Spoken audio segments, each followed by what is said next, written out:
살펴보고 있었는데요. 오늘은 네 번째 취득세와 상속주택 이야기입니다. 취득세 얘기를 하려면 상속주택과 관련된 취득세 얘기를 하려면 취득에 대해서 전반적으로 이해를 하셔야 되기 때문에 취득과 관련된 얘기들과 전체적으로 하면서 상속주택 부분을 어떻게 나타나는지 하나씩 보는 걸로 그렇게 하겠습니다. 우선 취득은 세 가지 종류로 나눕니다. 승계취득, 그 다음에 원시취득, 간주취득. 승계취득은 명의자가 이렇게 바뀌면서 일어나는 취득. 그 다음에 원시취득은 새롭게 처음부터 만들어내는 것. 그리고 간주취득은 원래 취득은 아니지만 취득으로 간주하는 그런 취득입니다. 승계취득은 유상승계, 즉 돈을 주고 받고, 대가를 뭔가 주고 받고 하면서 명의가 넘어가는 것인데요. 대표적으로 매매가 있죠. 그 외에도 여러 가지 교환이라든가 현물출자 이런 것들도 다 대가가 있습니다.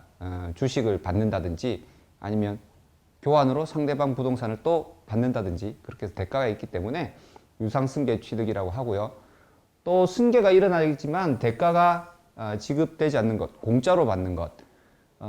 오늘 얘기하려고 하는 상속이 가장 대표적이고요. 증여도 무상으로 받는 것이니까 무상승계 취득이 됩니다. 원시취득은 대표적으로 건물을 신축하거나 새롭게 짓는 것이죠. 증축, 2층짜리를 뭐 3층으로 짓는다든가 그런 것들이 증축이고요. 개축과 재축은 비슷한데 개축은 어떻게 하다가 이렇게 부셔져 가지고 똑같은 모습으로 다시 짓는 것을 개축이라고 하고요. 재축은 재해로 인해서 예를 들면 뭐 홍수로 집이 쓸려갔다. 그래서 똑같이 다시 짓는 것을 재축이라고 합니다. 이런 것들은 원시취득, 새롭게 처음부터 지은 것이기 때문에 원시취득으로 승계취득과는 구별하고 있고요. 토지도 처음으로 만드는 것들이 있습니다. 토지가 만들어지나요? 예. 매립하거나 간척을 하면 토지도 새롭게 생기죠. 이런 것들은 원시취득이 됩니다. 그리고 간주취득은 건물과 같은 경우에는 개수라고 그러는데 건축법이나 다른 법에는 대수선이나 리모델링 이런 식으로 표현되기도 하는데요. 어쨌든 건물의 값어치를 똑같은 건물인데 건물의 값어치를 뭔가 높이는 그런 행위가 있을 때 그것을 개수라고 그러고요. 개수는 간주취득에 해당이 됩니다. 토지는 지목 변경, 예를 들면 전답, 밭 이런 거, 논 이런 지목으로 되어 있다가 집을 짓거나 건물을 지을 수 있는 대지로 지목이 바뀌게 되면 이 토지 가치가 굉장히 상승을 하죠. 똑같은 토지인데 지목이 바뀜으로 인해서 토지 가치가 상승을 했다. 그 상승된 부분에 대해서 취득으로 봐서 취득세를 과세하는 것. 그리고 과점주주는 법인에서 주식을 50% 초과 갖고 있는 과점주주들이 주식 수가 늘어났을 때 그 법인의 취득세 과세 대상 자산을 추가 취득한 걸로 봐서 과세하겠다는 그런 내용입니다. 좀 복잡한 내용에서 다음 기회가 되면 자세히 설명드리는 걸로 하겠습니다. 취득 시기입니다. 중요한 것이 취득 시기를 알아야 언제까지 납부를 할 것이냐, 기한을 놓치지 않고 취득세를 납부할 수 있겠죠. 그래서 취득 시기인데 신고 납부 세목이기 때문에 취득세는 신고 납부를 해야 됩니다. 납세자가 스스로 60일 이내, 취득 시기로부터 60일 이내. 유상승계 취득은 대체로 잔금 지급일입니다. 잔금 지급일. 잔금 지급일인데 사실상 잔금 지급일과 계약서상 잔금 지급일로 나뉩니다. 특히 이제 법인과 거래하는 경우에는 사실상 잔금 지급일로 하고 있는데요. 계약서를 썼는데 계약서가 뭐 11월 말일인데 11월 말일 날 잔금을 치르지 못하고 미뤘다. 12월 15일로 미뤘다. 그러면 그 날짜가 취득 시기가 되는 거예요. 법인이 취득할 때는. 그런데 개인과 같은 경우에는 그렇게 계약서에는 11월 30일로 했는데 실제 잔금은 12월 15일 날 치르고 등기도 그때 했다라고 하면 그때부터 60일이 아니고 개인과 같은 경우는 계약서상 잔금일입니다. 그래서 가끔 이런 그 계약서상 잔금일이라는 걸 놓치고 60일을 넘겨서 가산세를 맞기도 하고 그러는데요. 조심하셔야 될 것 같고요. 그렇지만 등기 접수일이 계약서상 잔금일보다 빠른 경우에는 그래도 이 등기가 넘어갔다는 얘기는 명의가 바뀌었다라고 봐서 취득 시기로 봐서 취득세를 납부를 하셔야 되고요. 요즘은 취득세를 납부를 안 하면 등기가 넘어가지 않기 때문에 60일을 미루는 경우가 거의 없다고 보셔야 될 것 같습니다. 그리고 무상승계 취득은 상속 증여 같은 경우인데 상속은 상속 개시일, 증여는 증여 계약일입니다. 보통 많이 접하시는 증여세, 증여를 하면 증여세를 내죠. 국세에 해당되는데 증여세는 증여세의 과세 납세 의무 성립 시기는 등기 접수일, 증여계약서를 작성하는 게 아니라 증여로 인해서 증여 등기를 접수한 날입니다. 그래서 취득세의 과세하는 취득 시기와 증여세 과세하는 그 취득 시기가 다르다 하는 거. 그래서 이 증여계약일을 좀 잘 유념하시면 조금 절세하시는 데 도움이 되실 수도 있습니다. 다음 기회에 증여와 관련해서 전체적인 설명을 할 때 좀 더 자세히 설명하고요. 오늘의 포인트는 상속인데 상속은 상속 개시일, 상속 개시는 돌아가신 날이라는 거죠. 그 피상속인께서 돌아가신 날이 취득일입니다.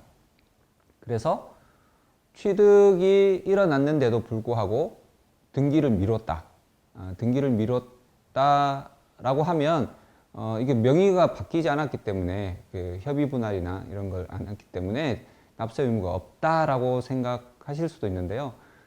돌아가신 날 취득 시기가 되고 등기를 안 했다 하더라도 신고 납부를 해야 된다.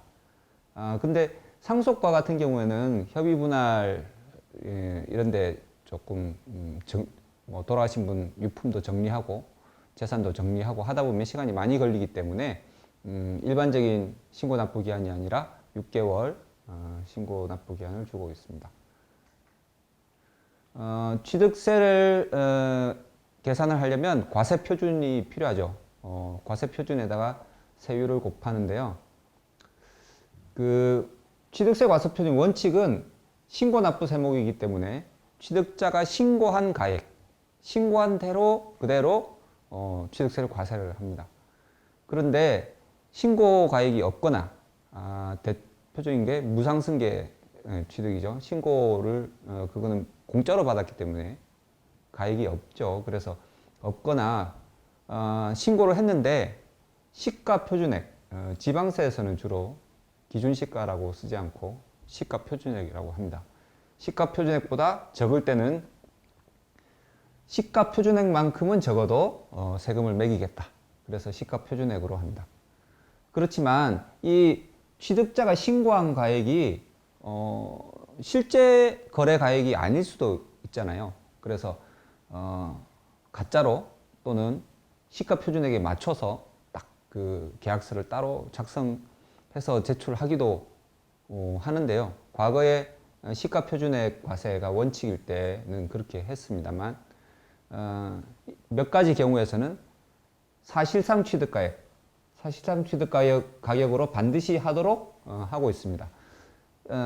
이 사실상 취득가격은 국가 지방단체와 거래한 경우, 그 다음에 수입에 의한 경우, 판결이 났을 때, 그 다음에 법인이 세금계산서나 이런 걸 정리를 해서 법인 장부에 기록을 했을 때, 그 다음에 공매 이런 것들을 할 때, 그 다음에 그 부동산 매매를 하고 나면 거래 신고에 관한 법률에 따라서 부동산 거래 신고를 하게 되죠. 그렇게 신고를 하면 지자체에서 검증을 합니다. 그래서 이 검증이 이루어진 경우 이렇게 5가지는 반드시 실제 거래한 가격, 반드시 하도록 하고 있습니다. 이 5가지를 시험 칠 때, 세무사 시험이나 공인중개사 시험 칠 때 따서 국가의 국, 수, 수입 수, 공매의 공, 판결문의 판, 장부의 장, 검증의 검증, 이렇게 해서 국수공판장 검증 이렇게 외우고 있죠. 기억해 두시면 좋을 텐데요. 뭐 대부분 요즘은 다 사실상 취득가격으로 하죠. 검증이 이루어지고 있기 때문에. 네, 그러면 취득세 과세 표준에 대해서 알아봤으니까 이제 그 과세 표준에다가 세율을 곱하면 취득세가 계산이 되는데요. 오늘은 다른 세율보다 주택의 취득세율에 대해서 한번 알아보겠습니다. 주택의 유상승계 취득은 기본적으로는 1에서 3%의 세율입니다. 1에서 3%가 작년까지만 해도 1, 2, 3 이렇게 세율이 고정이었거든요. 고정이라는 것은 6억 이하, 6억 이하는 1%, 6억에서 9억 사이는 무조건 2%, 9억 넘는 거는 9억 넘는 것은 3%.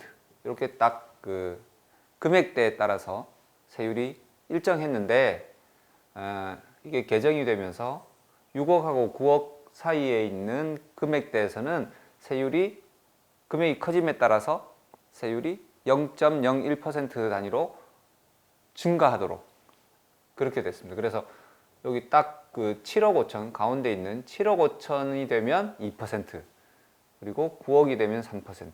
그 사이에 이렇게 세율이 조금씩 변동이 되도록 되어 있기 때문에 1에서 3% 이렇게 물결 표시로 표시했고요. 이게 8월 12일 날 20년 8월 12일 날 개정이 됐죠. 주택이 취득되는 주택이 몇 번째 주택이냐에 따라서 세율이 중과세 되도록 그렇게 됐습니다. 그래서 조정 대상 지역에 내가 주택을 취득했는데 그것이 나의 두 번째 주택이다. 또는 비조정 대상 지역에 내가 주택을 취득했는데 그것이 나의 세 번째 주택이다. 그러면 8%, 1, 3%에 비하면 엄청 높은 세율이죠. 그리고 내가 조정 대상 지역의 주택을 취득했는데 그것이 세 번째 주택이다. 또는 네 번째 주택이다. 하면 그리고 또 비조정 대상 지역의 주택을 취득했는데 내가 네 번째 이상인 주택이다. 라고 하면 12%. 엄청난 세율입니다. 그런데 내가 두 번째 주택인데 이런 중과세율이다. 즉 내가 조정 대상 지역에 두 번째 주택을 취득했는데 중과세율이다. 라고 하면 일시적인 이주택 기간을 둬서 그 기간 안에 매도할 경우에 종전주택을 매도할 경우에 1에서 3%의 일반 세율을 적용해 줄 수 있도록 하는 일시적 이주택 특례를 두고 있습니다. 즉 내가 조정 대상 지역에 두 번째 주택을 취득했는데 원래 있었던 주택이 비조정 지역에 있다 그러면 3년 안에 비조정 주택을 팔면 되고요. 그러면 조정 주택을 1, 3%의 일반 세율을 적용하는 거고 내가 조정 대상 지역 주택을 취득하는데 원래 있었던 주택도 조정 대상 지역에 있다. 그러면 원래 있었던 주택을 1년 안에 매도를 하면 새로 취득하는 주택을 일반 세율로 적용해 주는 겁니다. 다음에 주택을 무상승계 취득할 때도 세법이 세율이 개정이 되는데요. 무상승계 중에 상속은 2.8% 원시 취득과 같은 세율을 적용을 해주고 있습니다. 그런데 상속인이 무주택인 경우, 뭐 제가 무주택이라고 표현했지만 어쨌든 상속을 받아서 1주택제 되는 경우에는 0.8%로 과거의 취득세율에 해당되는 2%만큼을 빼줍니다.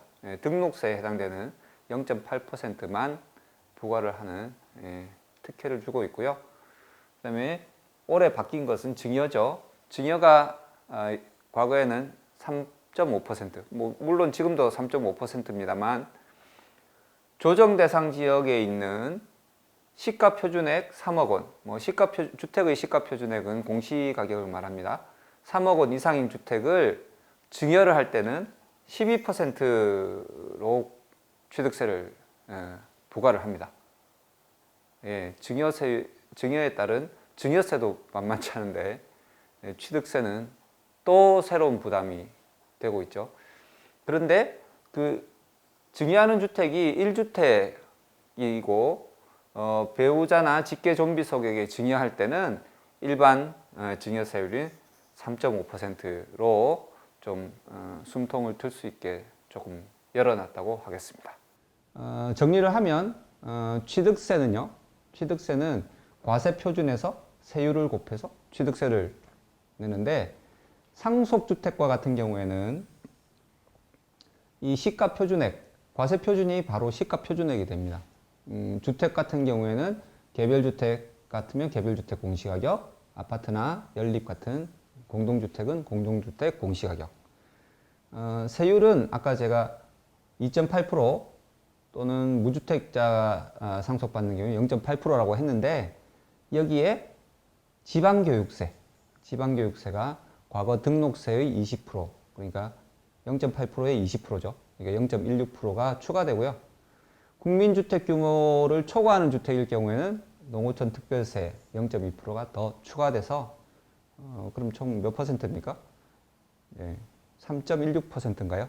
국민주택 규모 초과이면서 유주택인 상속인이 상속받으면 3.16%. 그렇게 간단하죠? 네, 간단합니다. 그러면 이번에는 이제 이렇게 상속받은 주택을 보유하고 있는데 내가 다른 주택을 또 하나 더 취득한다거나 그럴 수 있지 않습니까? 그럴 때는 어떻게 되겠느냐? 아까 주택의 취득세율이 변경이 됐죠. 유상승계 취득을 기준으로 설명을 드리겠습니다. 조정 대상 지역에 있는 주택을 첫 번째 주택을 취득할 때는 조정 대상 지역에 있든 비조정 대상 지역에 있든 똑같이 1.3%, 1에서 3%. 그런데 두 번째 주택을 취득하는데 이것이 조정 대상 지역에 있으면 8%. 물론 일시적 2주택 관계에 있으면 우선 1, 3%를 적용하고 1년 내에 처분을 하게 되면 그대로 확정이 되는데 1년 내에 처분을 못하게 되면 8%로 추징이 되겠죠. 비조정은 1에서 3%, 두 번째 주택이라 하더라도 비조정이라서 조금 봐준 거죠. 세 번째 주택은 조정은 12%, 비조정은 8%, 네 번째 이상은 조정이든 비조정이든 12%. 법인이 주택을 취득할 때는 숫자에 상관없이 12%. 법인으로는 주택을 취득하지 마라 라고 하는 시그널 같습니다. 그러면 이렇게 내가 보유하고 있는 주택이 몇 번째 주택이냐에 따라서 취득세율이 많이 달라지기 때문에 내가 지금 몇 주택자인지를 세봐야 되겠죠. 그런데 여러 세법이 양도세도 그렇고 종부세도 그렇고 취득세도 마찬가지지만 각 세법마다 주택수를 계산하는 법이 따로 정해져 있습니다. 그래서 각 세법의 필요에 따라서 주택수를 그때그때 다시 세봐야 됩니다.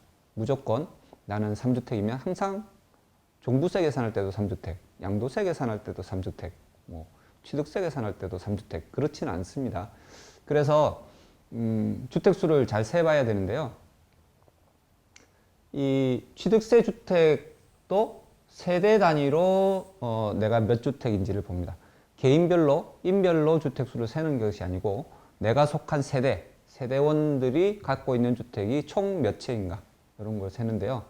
이때 세대라고 하는 것은 주택을 취득하는 사람, 그 다음에 주민등록표에 기재되어 있는 가족. 양도세는 이 주민등록표라는 말이 없거든요. 없는데 여기 지방세법은 특이하게 주민등록표에 기재가 되어 있으면 무조건 다 따로 살고 있어도 세대원에 포함시켰어요. 그랬다가 이번에 개정을 하면서 이런 유상승계 취득의 주택수 판단할 때 바꿨습니다. 조금. 우선 나의 그 가족이 아닌 동거인, 뭐 친구가 동거인으로 들어와 있다. 그러면 당연히 제외하는 것이고요. 배우자인데 사실혼 관계 있는 사람은 세대원으로 포함되지 않습니다. 그 다음에 위장이혼한 경우, 세금을 줄이기 위해서 위장이혼하는 경우도 가끔 있었거든요. 과거에는 법률혼이 중요했기 때문에 법률적으로 이혼한 상태면 같이 살고 있어도 실제 부부관계를 유지하고 있어도 이혼만 했다면 별도 세대로 봐줬는데 이제는 위장이혼한 경우에는 동일 세대로 보겠다. 그 다음에 30세 미만 미혼 자녀는 주민등록표에 없더라도 동일 세대, 이것이 기존의 세대의 그 구성 조문이었거든요. 근데 여기에 추가된 게 바뀐 게 30세 미만인데 소득이 어느 정도 있고 중위소득이 40%면 매년 조금씩 달라지지만 2020년 기준으로는 한 75만 원 정도 됩니다. 그래서 40% 이상이고 소유하고 있는 주택을 유지 관리할 수 있는 정도의 소득이 있어야 되겠죠. 유지 관리할 수 있는 정도의 소득. 그리고 그러면서 독립된 생계를 유지할 수 있는 경우에는 주민등록표에 들어 있어도 별도 세대로 본다. 그렇지만 미성년자는 그렇게 하더라도 동일 세대다. 그리고 이게 지방세, 취득세에서 특별히 다른 사항인데요. 동거봉양 합가를 한 경우에는 합가를 해서 주민등록표에 같이 올라와 있다 하더라도 별도 세대로 보겠다. 근데 동거봉양 합가는 부모가 65세 이상, 부모 둘 중에 한 분만 65세 이상이어도 독립세대로 본다. 그러면 자녀가 1주택, 부모가 1주택으로 갖고 있다가 합가를 해서 한 세대원이 됐는데 주민등록표에 같이 올라갔는데 그럼 2주택인 줄 알았는데 자녀가 비조정 주택을 하나 더 사면 그것은 자녀만 기준으로 판단을 한다. 부모의 주택수는 계산하지 않는다. 그러면 2주택, 비조정 2주택제 취득이어서 1 내지 3%가 되겠죠. 그래서 동거봉양 합가를 하기 위해서 합가한 경우에는 계속 별도 세대처럼 생각하시면 돼요. 그런데 여기 조문에는 동거봉양을 하기 위해서 합가한 경우라고만 했지 처음부터 지금까지 계속 같은 세대원일 경우에는 적용이 안 될 것으로 보인다. 계속 같은 세대원인데 분가한 적도 없고 합가한 적도 없는 처음부터 어렸을 때부터 미성년 때부터 계속 같이 살다가 부모 한 주택, 자녀 한 주택 이렇게 하면 이것은 적용이 안 될 것으로 보입니다. 그리고 90일 이상 출국하는 경우 이렇게 해외에 그 장기 체재하는 경우에는 국내에 어디 주소지를 두도록 돼 있거든요. 주소지를 두고 외국에 나가도록 그렇게 돼 있습니다. 그래서 뭐 집을 다 정리하고 나가는데 주민등록을 부모님 댁에 주민등록만 올려놓는 경우가 굉장히 많죠. 그렇게 형식적으로 올려져 있는 경우에는 다른 가족으로 본다.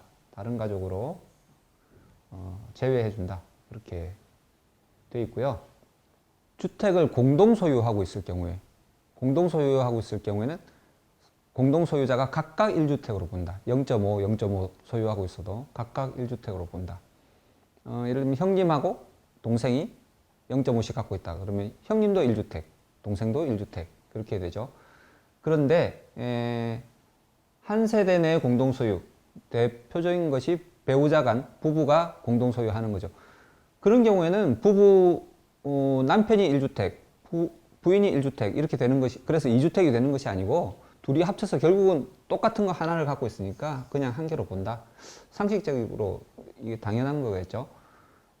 그런데 여기 보셔야 될 게 상속으로 공동 소유한 경우, 부모님 돌아가셔서 형제지간에 지분을 쪼개서 예를 들면 3남매가 3분의 1씩 가져갔다. 그러면 각자 1주택이 되느냐가 아니고, 그런 게 아니고 상속 지분이 가장 큰 상속인, 방금 3분의 1씩 가져갔는데, 그러면 상속 지분이 제일 큰 사람이 없는데, 그러면 상속주택에 거주하는 사람, 상속주택에 아무도 거주를 안 해요. 그러면 그 중에 연장자, 연장자는 구별할 수 있겠죠. 쌍둥이라도 태어난 날 시간이 다르니까. 그래서 연장자를 하면 됩니다. 여기서 또 보셔야 될 게 상속주택에 거주하는 사람인데요. 삼형제가 상속 3분의 1씩 받았는데 장남이 거주하다가 이사를 나가고 차남이 들어와서 거주를 했다. 그러면 거주하는, 이게 언제 거주하는지에 대한 얘기가 없거든요. 그래서 새로운 주택을 취득할 때 그 주택은, 상속주택은 둘째의 소유로 보게 되겠죠.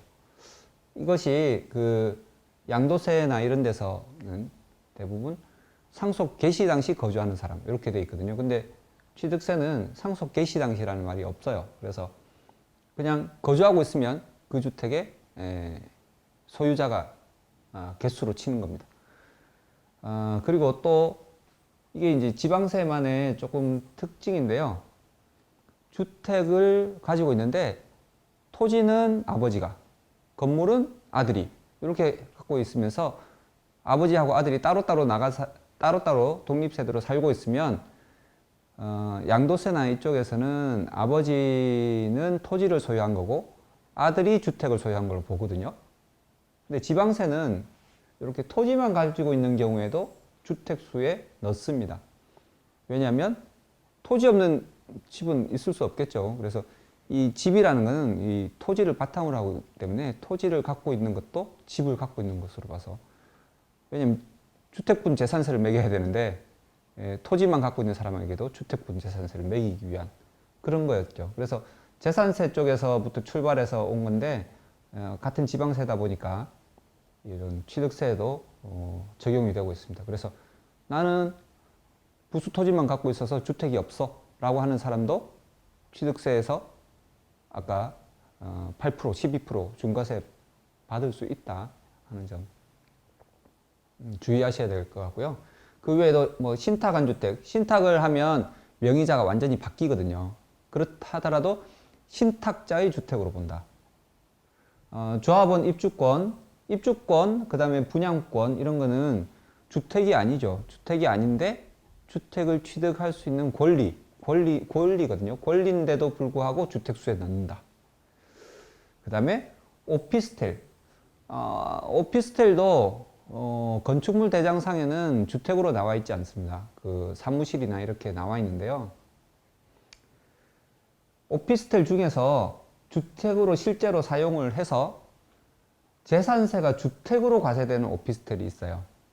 그런 것들은 주택수에 포함을 시키겠다. 그런데 요 2, 3, 4는 새로 들어온 조항이거든요. 그래서 2, 3, 4는 2020년 8월 12일 이후에 취득한 입주권이나 분양권, 오피스텔들만 주택수에 넣는다. 그 전에 이미 갖고 있던 오피스텔들은 주택으로 쓰고 주택에 대한 재산세가 부과되고 있어도 주택수에 들어가지 않는다. 그리고 이런 주택들이 모든 주택들이 다 주택수에 들어가는 것은 아니고요. 몇 가지 사항에서는 주택수에서 카운트할 때 빼줍니다. 주택수 카운트할 때 빼줍니다. 취득세만 이렇습니다. 자세히 보시면 시가표준액 1억 원 이하 주택, 재개발, 재건축, 정비구역으로 지정된 곳이 아닌 곳에 있는 주택, 그리고 시가표준액 1억 원 이하의 오피스텔은 주택수에서 빠집니다. 그리고 노인복지주택, 공공지원 민간임대주택, 가정어린이집, 사원형 임대주택, 사원형 임대주택은 60제곱미터 이하, 이런 것들도 다 주택수에서 다 빼주고요. 국가등록 문화재 주택, 그 다음에 공익사업이나 주택건설 사업을 위해서 취득한 다음에 멸실해서 집을 지으려고 기다리고 있는 그런 멸실 대상 주택. 그 다음에 주택을 지었는데 공사대금을 못 받아서 그 지어준 주택을 공사대금조로 받은, 그래서 미분양되어 있는 주택. 근데 이런 멸실을 기다리고 있는 기간이나 미분양 기간이 3년까지만, 3년이 넘어서도 멸실 안 하고 계속 그냥 사업이 안 돼서 지지부진하게 갖고만 있다면 주택수에 포함하는 거죠. 공사대금으로 취득했으면 대금 회수를 위해서 빨리 팔아야 되는데 빨리 안 팔고 계속 갖고 있으면 주택수에 포함하겠다. 그 다음에 농어촌 주택인데요. 대지 면적이 대략 한 200평 정도, 연면적 150제곱미터 이내이면서 건축물 가격, 건축물, 대지는 빼고 건축물 가격만 6,500만 원 이내인 농어촌 주택. 지역이 또 특별히 농어촌 지역은 따로 정해져 있지만 좀 복잡해서 생략하는데요. 하여튼 농어촌 주택입니다. 그런 주택도 주택수에서 빠진다. 지역을 잘 살펴봐야 되겠죠. 그 다음에 주택 건설업자가 신축해서 보유하는 주택. 주택 신축 판매업이라고 보통 많이 하는데요. 주택을 지어서 분양하는 주택. 그런 주택은 사실 팔기 위한 재고 상품과 같은, 제품과 같은 그런 주택이기 때문에 취득세 중과세 할 이유가 없는 거죠. 중과세 하는데 포함시킬, 주택수 카운트에 포함시킬 이유가 없고요. 그런데 미분양이 났어요. 미분양이 났으면 계속 묵혀두기가 그렇잖아요. 팔리지도 않는데 대금 회수도 안 되고 하니까 전세를 준다든지 임대를 일시적으로 주는 경우가 있거든요. 본인이 들어가서 살거나 건설업자 본인이. 그렇게 해서 누군가가 거주하기 시작한 지 1년이 지나면 아무리 주택 신축 판매업 재고주택이라 하더라도 주택수에 포함시킵니다. 1년까지만 주택수 빼준다. 그 다음에 오늘의 주제인 상속으로 취득한 주택. 상속으로 취득한 주택은 상속 개시일 5년 이내까지만 주택수에서 빼줍니다. 앞에 입주권, 분양권, 오피스텔도 주택수에 포함된다고 했죠. 상속받은 입주권, 상속받은 분양권, 상속받은 오피스텔도 주택수에 들어가죠. 단 아까 말씀드렸죠. 20년 8월 10일 이후에 상속받거나 상속받은 입주권이나 분양권, 오피스텔, 그걸 말하는 겁니다. 아무튼 상속 개시일 5년이 안 되면 주택수에 상속받은 것은 들어가지 않는다. 이때 상속받은 주택 했을 때 양도소득세와 다르게 선순위 상속주택 그런 얘기가 없습니다. 상속받은 주택이 뭐 2개나 3개, 뭐 여러 개 있어도 5년 이내만 되면 주택수에서 제외해 준다. 그러면 이걸 바탕으로 한번 연습해 보겠습니다. A와 B가 형제지간인 모양입니다. 그런데 상속을 받았습니다. 상속받기 전에 이미 2주택이 또 있었어요. 이런 상황에 상속받았는데 A가 형님인 모양이죠. 그래서 A가 다수지분자, B는 소수지분자 이렇게. 근데 상속받은 지 아직 5년이 안 지났습니다. 그런데 이런 두 사람이 비조정 대상 지역에 주택을 하나 더 취득했다. 그러면 취득세율을 어떻게 적용을 할까요? 네, 우선 A가 몇 주택자인지 봐야죠. 근데 상속주택은 5년 이내 상속주택은 주택수에서 제외하기 때문에 요거 빼고 나면 2주택자.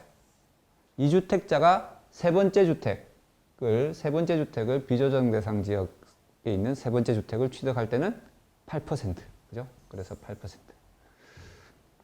B도 마찬가지입니다. 5년 이내 상속받은 지 5년 이내 주택이니까 이거 빼고 2주택자. 그래서 B도 똑같이 세 번째 주택을 비조정 대상 지역에서 취득했으니까 8%. 이번에는 상속받은 지 5년이 지났습니다. 똑같은데 5년이 지나서 비조정 대상 지역에 주택을 추가로 취득했다. A는요, 5년이 지났으니까 이 주택수에 포함시켜야죠. 그래서 3주택자인데 네 번째 주택을 비조정 대상 지역에 취득했으므로 12%. 그런데 B는요, 5년이 지났지만 소수지분자죠. 상속주택은 다수지분자의 주택으로 보는 거죠. 그래서 5년이 지났다 하더라도 주택수에서 빠집니다. B는. 그래서 2주택자여서 세 번째 비조정 대상 지역이기 때문에 8%. 취득세 속에 나타나는 상속주택 부분을 봤는데요.